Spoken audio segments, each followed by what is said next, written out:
Hey everybody, welcome back to Tom's Movie Channel. I'm Tom Hunyadi. Hope you've all been doing well. Now, I've been having a lot of fun doing this series, 5 favorite films from each year I've been alive, and I'm going to continue that series today with this video, Volume 3, 1975. Now, before I continue, I just want to make sure to remind you all that these are films are in my collection already. Okay, so I'm not including films that I don't own. That could be for multiple reasons, whether they haven't been released yet or they were released and I just didn't get a chance to buy them, and now they're OOP and prices have skyrocketed, and sometimes I just don't want to pay, 100, $150 for a film, just because a film distributor only got 2,000 of them and they sold out quickly, so but keep that in mind. Okay, so these 5 films that I have today, I think all 5 of them are fantastic, and I think if you haven't seen any of them, if you gave them a chance, I think you would enjoy all 5. Okay, so let us start off with arguably my favorite comedy of all time. Now, a lot of people, pick Life of Brian, right, as their favorite Monty Python film, and that's fine because Life of Brian is a great, funny film. But for my money, it's Monty Python and the Holy Grail. This is just fantastic. I mean, there's something funny in almost every scene. Really, the Pythons were on full throttle on this one. The work they did here was just fantastic. Graham Chapman as King Arthur, is just pure gold. Okay, I love the song Knights of the Round Table. Fantastic. The scene with the rabbit.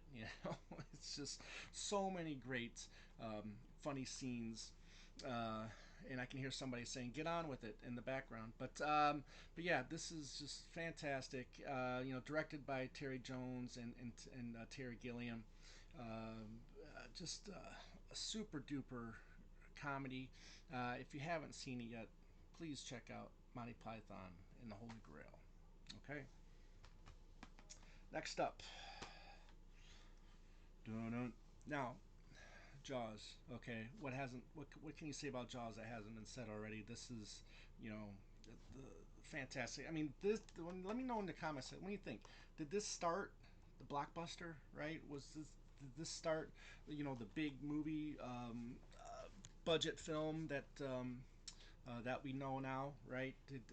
Is this the greatest summer film of all time? This is just fantastic filmmaking at its best. Steven Spielberg just he directed a couple things prior to this, but he just really just put him on the map, and it's been what a ride since this for Steven Spielberg. But you got Roy Scheider, Robert Shaw, Richard Dreyfuss, all three just giving fantastic performances in this, and great ending to the film, but the build up, right, the first scene with the woman swimming, and it hooks you right off the bat, and you want it makes you afraid, right? This film, the film that makes you afraid to go into the water, was the tagline for this film, and boy, did that do that. Even the bathtub, I don't want to go to the bathtub after watching this film.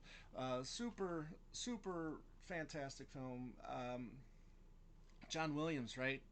John Williams, the great John Williams, the score that he put to this film, gold, absolutely gold.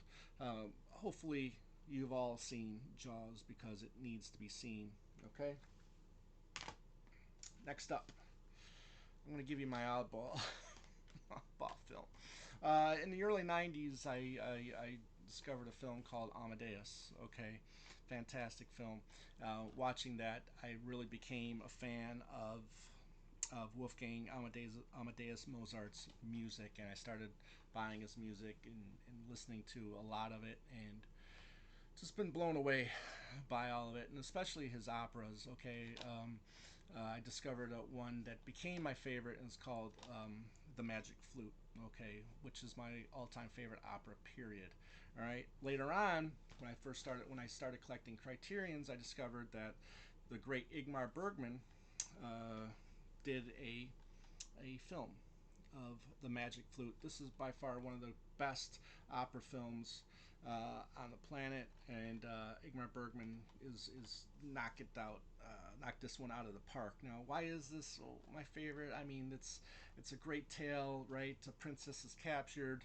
A hero needs to rescue her, right? He's got a sidekick. It's the love conquers all kind of tale, and the songs in here are fantastic. And the one standout for me is the Queen of the Night. You gotta check out her solo. Just go on YouTube and type in Queen of the Night from the Magic Flute, and you're gonna be in for a treat. This was one of the greatest solo pieces in any opera, in my opinion. Okay, so that is the Magic Flutes. All right. Next up, the film that won Best Picture. All right, One Flew Over the Cuckoo's Nest. Jack Nicholson just gives one of the great performances. Okay, in the '70s or of all time, right? Okay, uh, evil, evil. You see a lot of villains in movies over the decades, and one of the most evil people you will see in a film is Louise Fletcher as Nurse Ratched. Pure evil. She thinks she means well, but this woman, by the time this film is over, you want her dead. You want her dead. And like I said, Jack is just fantastic. There's this great scene where he wants the baseball game turned on, so he just starts doing a baseball game right there in front of everybody, and that was such a great scene, and a lot of familiar faces in this. Right, you got Christopher Lloyd, you got Danny DeVito, so many great character actors in this film that you've seen in hundreds of films. All right, so One Flew Over the Cuckoo's Nest. Maybe the best film of the year, maybe. Like it did win Best Picture, right? So, good stuff. Now, the last film. I'm not gonna say this is my favorite film of 1975, but it's definitely a fantastic film. Okay, and that is Dog Day Afternoon. Now, if you like the chemistry between John Cazale and Al Pacino in The Godfather Part 2, you're going to love the chemistry here in Dog Day Afternoon. All right, this film also introduced me to a wonderful Elton John song called Amarina. I automatically, as soon as I was done watching this film, I learned, what album that was on, and I went and instantly picked it up, and I've been in love with Elton John's Tumbleweed Connection ever since. Okay, so early '90s, video store right across the street. I was going, every weekend to pick up a couple of De Niro and Pacino films. So I saw this one pretty early in my, discovering the films of De Niro and Pacino, and this was just, for me, fantastic knockout. Cazale should have been nominated for best supporting actor, but you got, like I said, you got Pacino in here, Charles Durning. They're going to rob a bank, right? And in anything that could go wrong does go wrong in this film. If you haven't seen it yet, do they make it? Do they escape? You're just gonna have to watch and find out.